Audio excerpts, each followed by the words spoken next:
tardes, bienvenidos a esta su casa.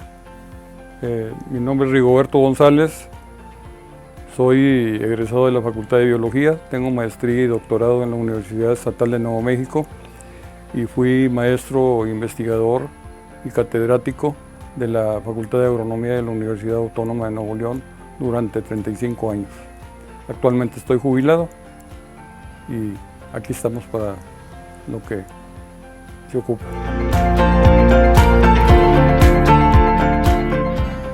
Realmente la cuestión política en mi caso se da al regresar del doctorado en 1989. Previo a esto prácticamente fue académico, mi dedicación fue 100% a la universidad, a la enseñanza. No me involucraba en cuestiones políticas.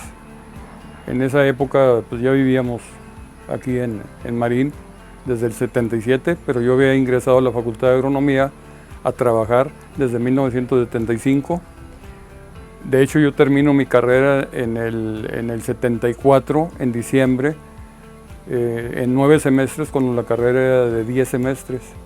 Entonces, en enero que regreso a la facultad nomás para darme la vuelta a ver qué había de novedades, el director me dice, hay una plaza en agronomía, ¿no te interesa? Y de ahí empezó todo esto durante 35 años en la Facultad de Agronomía. Y en ese lapso pues prácticamente no me involucré en la política. Me tocaron como estudiante épocas pesadas para los estudiantes. Me tocó vivir aquí en Nuevo León lo del 68, lo del 71 también, lo de la reforma académica como estudiante ya de facultad, lo de la autonomía, de la Universidad Autónoma de Nuevo León y los problemas que suscitaron, que desgraciadamente la prensa en esa época pues se enfocaba a lo que decían los altos mandos y no lo que realmente estaba sucediendo. Ahora lo sabemos porque es parte de nuestra historia, es parte de lo que sucedió. Pero bueno, entonces no estaba involucrado en la política. En el 89 regresamos a la escuela a seguir trabajando ya con el doctorado, la maestría y el doctorado. Y platicando con mi esposa, se venían las épocas de elecciones en el 91 y platicando con mi esposa había 2 candidatos que iban a participar como contendientes entre ellos, pero para el mismo partido oficial, no había más partido que el PRI en esa época aquí en Marín. Y platicando nos pusimos de acuerdo de que íbamos a votar por el primero que viniera a votar, a pedirnos el apoyo. Pero un voto simple, de apoyo nada más, no de participación directa. Y así fue, apoyamos a la maestra Amalia, que en esa época quería ser alcalde, pero su mismo partido no la dejaba y pusieron al contrincante de candidato de ese partido y fue el que ganó porque pues, no había más partido, realmente no había competencia de ningún tipo. Y de ahí pues me empezó a invitar de que, oye, pues para que me representes por el partido oficial, obviamente. Y así estuvimos, eso fue en la elección del 91. En la elección del 94, un compañero también que era priista de hueso colorado, pues quería ser alcalde y no lo dejaron. Entonces fue donde se empezó a mover esto para cambiarnos de partido. En esa época era yo presidente del partido, vamos a decir, ya me habían involucrado como presidente del partido oficial aquí en Marín. Y había luchas entre grupos, dentro del mismo PRI había grupos aquí en Marín, y había gente que apoyaba mucho aquel grupo y venían apoyados por gente de muy alto rango en Nuevo León. Háblese de Raúl Caballero y esas gentes. Entonces, para Raúl Caballero, Marín era de su propiedad y él decidía quién iba a gobernar en Marín y obviamente nunca iban a hacer los que a él no le convenían. Entonces, no dejaban que hubiera algo de participación de la gente. Entra las contiendas internas. Estaba también la profesora Amalia, nuevamente estaba por ahí tratando de contender, y ella pedía que le apoyáramos a ella, pero la cosa no dejaron que otros participaran, y entra en escena pues el PAN, Partido de Acción Nacional, con Mauricio Fernández y con Humberto Treviño Landois. Vienen a platicar con José Cruz, que era el que quería ser candidato, y no lo dejaba el partido. Yo estaba, como les dije, como presidente del partido en esa época, del PRI, aquí en Marín. Y había mucho, íbamos y veníamos cada rato a Monterrey para tratar de arreglar las cosas, y nos decían, sí, se va a arreglar, no hay problema, ustedes van a hacer, pero eran mentiras. Hasta que en mayo del 94 se decide unirnos al PAN, después de una convención o de una reunión que íbamos a tener los periodistas de Marín en el auditorio, y en donde trajeron a Porros, de Raúl Caballero, y estuvieron a punto de golpearnos a varios de nosotros. Entonces ya la gente se cansó, la gente del pueblo, mucha de la gente del pueblo que nos apoyaba se cansó, y ahí fue donde prácticamente ya nace el PAN. Después de varias pláticas, nace el PAN en Marín, y ya nos empezamos a involucrar como partido. Entonces, el cómo entré a la política pues fue circunstancial, no fue el que lo buscaba, y esto tiene su historia también. Después de todo esto pues tiene mucha historia también. Bueno, también fue circunstancial. Después de esta época que te digo, en el 94, yo era subdirector de posgrado de la Facultad de Agronomía. Prácticamente voy a seguir con la historia porque pues, está entrelazado. Y me mandan llamar de rectoría. En esa época estaba Manuel Silus de rector, y de secretario general era Reyes Tamés, que después fue rector. Y tanto Reyes como Galán Bon fueron compañeros de la Facultad de Biología. También son QVP, al igual que yo, no más que ellos de una generación más arriba. Entonces nos conocíamos. Me mandan llamar, y lo primero que me dicen, que no se vaya el pueblo de Marín a otro partido. Son del PRI y tienen que ser del PRI. A ver cómo le haces. Le dije, lo siento mucho, eso no está en mis manos. Yo no puedo obligar a nadie a que desista de su partido, o si quiere seguir o no quiere seguir. Es decisión de cada quien. Yo no puedo hacer nada. Entonces, como su director de posgrado, trataron de decirme que tenía que hacerlo.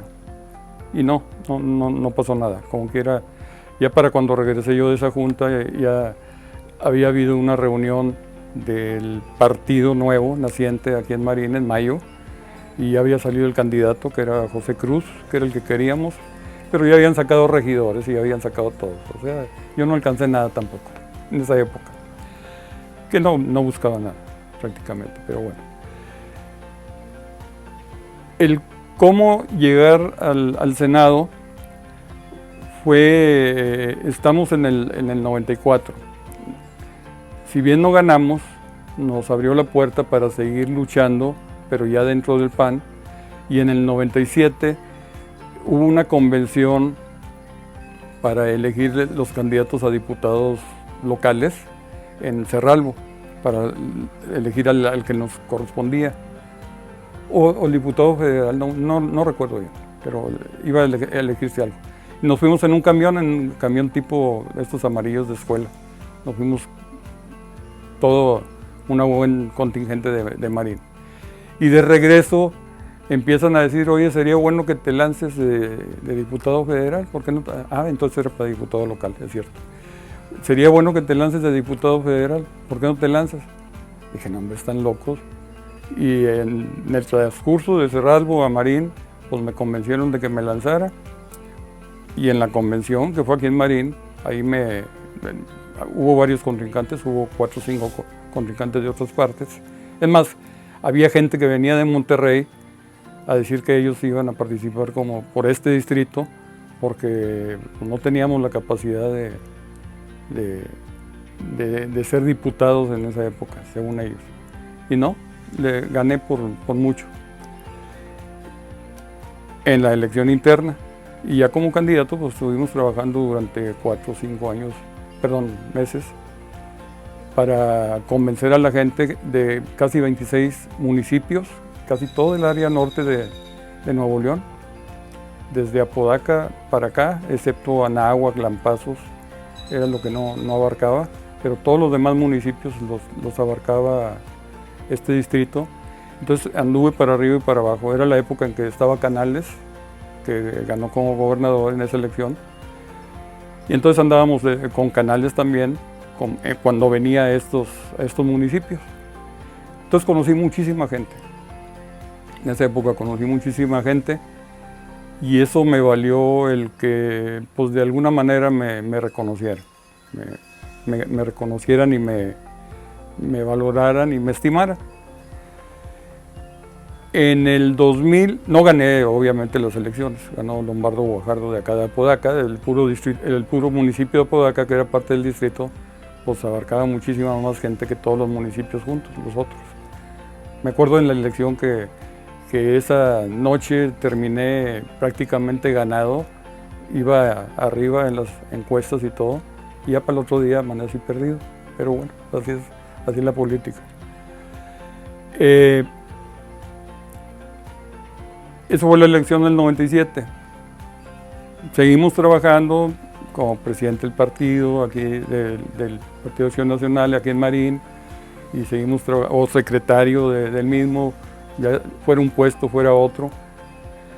Y en el 2000, en un domingo, yo creo que debe haber sido febrero, marzo, no recuerdo bien, recibo una llamada de Adalberto Madero. Lo conocíamos porque él venía a las juntas de Acción Nacional aquí en el partido aquí en Marín. Y recibo una llamada y me dice, después de que nos saludamos y todo, me dice: oye, Rigo, voy a contender como senador y quisiera que tú fueras mi suplente. Y solté la carcajada. Realmente me reí. Dije: ¿estás loco que tienes, suplente de senador? Digo: pues qué bueno que te vas a lanzar. No, es que tú tienes un currículum muy bueno. Dice: un currículum muy grueso, me decía, porque pues las cuestiones científicas y de educación tenía mucho que platicar. Tienes tu doctorado, fuiste candidato a diputado federal, te conoce mucha gente del norte, entonces quisiera que tú fueras mi suplente. Sí, está bueno, pues ponme. Dije: bueno, ¿qué puede pasar? En la convención que hubo para elegir a los candidatos que iban a contender con los demás partidos a senadores, o las fórmulas, iban fórmulas muy fuertes, de gente muy reconocida dentro del Partido Acción Nacional. Iba Margain, iba Humberto Treviño Landois y otros más, mucho más conocidos que inclusive Adalberto. Y ganamos nosotros la primera fórmula, o sea, ganamos la mayoría. Entonces nos fuimos como primera fórmula por Partido Acción Nacional por Nuevo León. O sea que iba a ser Adalberto senador, ganáramos o perdiéramos Acción Nacional, por mayoría o no. Porque son las dos fórmulas del partido ganador y la fórmula del siguiente. Y también se fue Fernando Margain, con Arias Aparicio como suplente. Y bueno, se vinieron las elecciones, ganamos las elecciones y quedó el Partido Acción Nacional quedó con las dos fórmulas adentro y una del PRI, y son los senadores que se fueron a la República. Alberto Madero estuvo trabajando durante todos esos años, prácticamente pues en lo suyo. Yo seguí con mi vida, con mi rutina dentro de la Facultad de Agronomía, y de vez en cuando pues hablábamos a Alberto, venía a alguna reunión que hubiera del partido aquí, pero prácticamente un poco más separado. cuando llega la época en que él quiere ser alcalde de Monterrey, tenía que renunciar para poder ser candidato a alcalde. Esto fue en marzo del año 2006. A principios de marzo, él buscó prácticamente hasta la última hora para renunciar, en que podía renunciar, y fue a principios de marzo. Yo llevaba el seguimiento de su trayectoria dentro del Senado por internet. O sea, yo veía lo que hacía, lo que manejaba, las ponencias que daba y todo lo demás. Y ahí me di cuenta de que él ya había renunciado. A 3 de marzo, vamos a decir. Entonces dije, me van a llamar. Pues se pasaron los días, se pasó una semana y no me llamaron. Nadie me llamó para decir, oiga, pues ya renunció, este señor ya se fue, véngase usted a suplirlo. Entonces llamo yo al Senado con el encargado de la bancada del Partido de Acción Nacional, y él me contacta con su secretario particular. Me dice, lo estábamos buscando, no sabíamos cómo dar con usted. Entonces ya, me supongo que sí sabían, porque pues, si estoy registrado, pues tenía que tener teléfonos y tenía que tener todo, direcciones o lo que fuera. Pero al final de cuentas pasó más de una semana sin que yo estuviera ya en el Senado.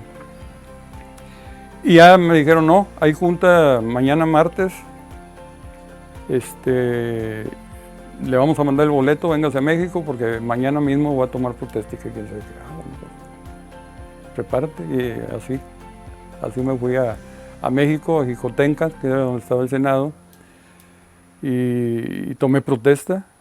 Ese día que llegué, ese mismo día me llevaron, había desayunos previos del Partido de Acción Nacional, donde platicaban lo que iban a hacer en el transcurso del día. Y bueno, pues como viendo nada más y aprendiendo, nada más viendo a ver qué se iba a hacer. Me tomaron protesta ese mismo día en esa reunión, ya como senador propietario, y me dice el encargado de la bancada panista, me dice, Héctor Larios era el senador encargado, me dice, te toca hablar el próximo jueves, así es que prepárate. Digo, canijo, ¿y de qué voy a hablar? Tú no te apures, ¿de qué vas a hablar? Tú vas a hablar. Pues prepárate, éntrale para empezar a platicar. Y el siguiente jueves me entregaron un punto de acuerdo, lo leí, lo expuse y de ahí empezó mi parte de mi intervención dentro del Senado, que se terminaba a fines de abril, vamos a decir, o a principios de mayo, se acababa la bancada, pero, digo, la época de la legislatura, pero yo le dije a Héctor Larios, yo quiero seguir, quiero aprender más. Entonces me dejaron en la permanente entonces yo estuve de senador hasta el último día de agosto. Desde marzo hasta el último día de agosto, ya como parte también de la permanente, que eran diputados y senadores. Y en esos meses, en esos poquitos meses, fueron muy intensos, fue como si hubiera estado años y años y años ahí, y mi intervención, pues, a lo mejor fue mínima, pero suficiente. Así entré.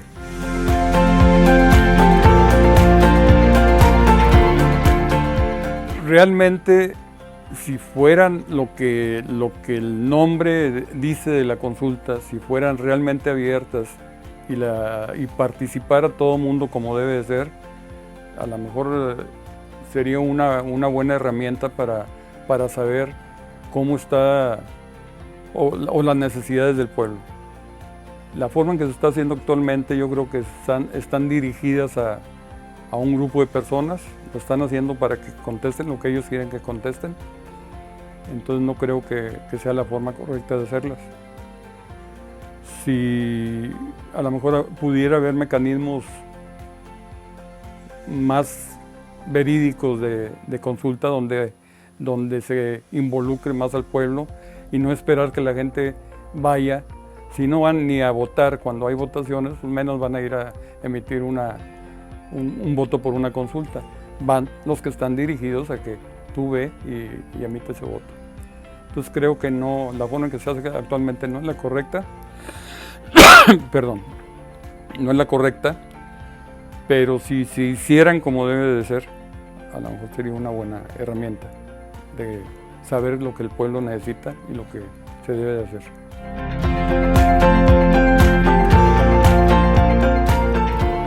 La gente tiene más, en los pueblos se conoce más a las personas, o sea, hay más relación con los que en un momento dado son los candidatos, entonces se sabe quiénes fueron sus padres, de dónde vienen, qué trabajo han hecho a través de los años, algunos los conoces desde chiquillos y los has visto crecer, entonces sí es cierto, la gente vota más por las personas que por los candidatos en sí. Pero muchas veces también el partido pone candidatos que no son los adecuados. O sea, no dan la apertura para que el pueblo realmente decida a quienes quieren. Hay gente que son eternos candidatos y van a seguir siendo los eternos candidatos porque pues, no han llegado y quieren ser y van a ser los candidatos que siguen otra vez. Yo traté de ser candidato a alcalde hace 2 elecciones, en el 2015, y entregué toda mi documentación, todo mi currículum, toda mi papelería, toda mi experiencia. Ya había sido senador, ya había sido candidato a diputado, ya había tenido un montón de puestos dentro del partido aquí en Marín, había sido consejero estatal durante mucho tiempo, varias veces, y con todo y eso me negaron la candidatura, simplemente no. Entonces no me dieron razones. A lo mejor esto lo van a editar, pero bueno, no importa. Lo tenía que decir, ya lo dije.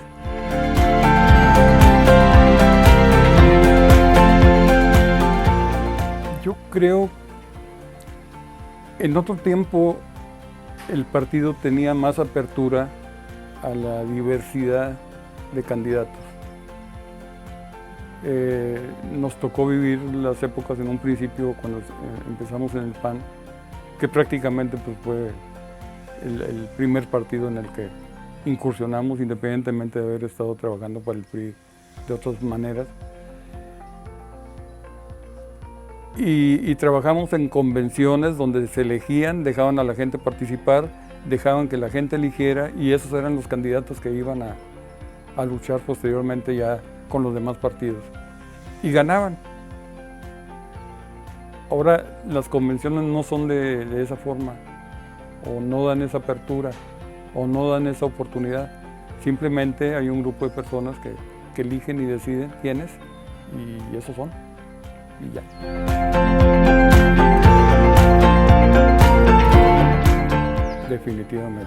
Definitivamente dentro del partido se debe de consultar quiénes van a ser sus candidatos y escoger la persona más idónea. A lo mejor va a ser una persona que no está dentro del partido, pero es la más indicada para ser candidato del partido a un puesto de elección. ¿Por qué? Pues es la persona que tiene más, que llama más a la gente o que convence más a la gente.